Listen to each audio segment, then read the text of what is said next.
How to burp newborn baby. Burping helps to get rid of some of the air that babies tend to swallow during feeding. How often to burp a baby? It depends on how much air baby tends to swallow while feeding. Some babies need to be burped during every feeding, and others don't need it that often. Sitting on your lap.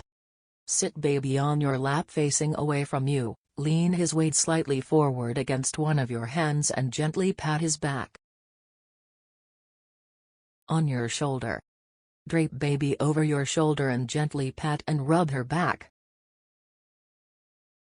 Face down on your lap. Lay him tummy side down over lap with head turned to one side and gently pat and rub his back with the other hand.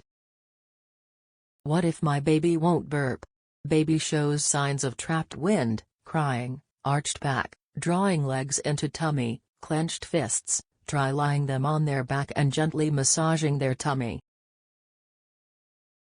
Book your babysitting and newborn care with Yesmaam.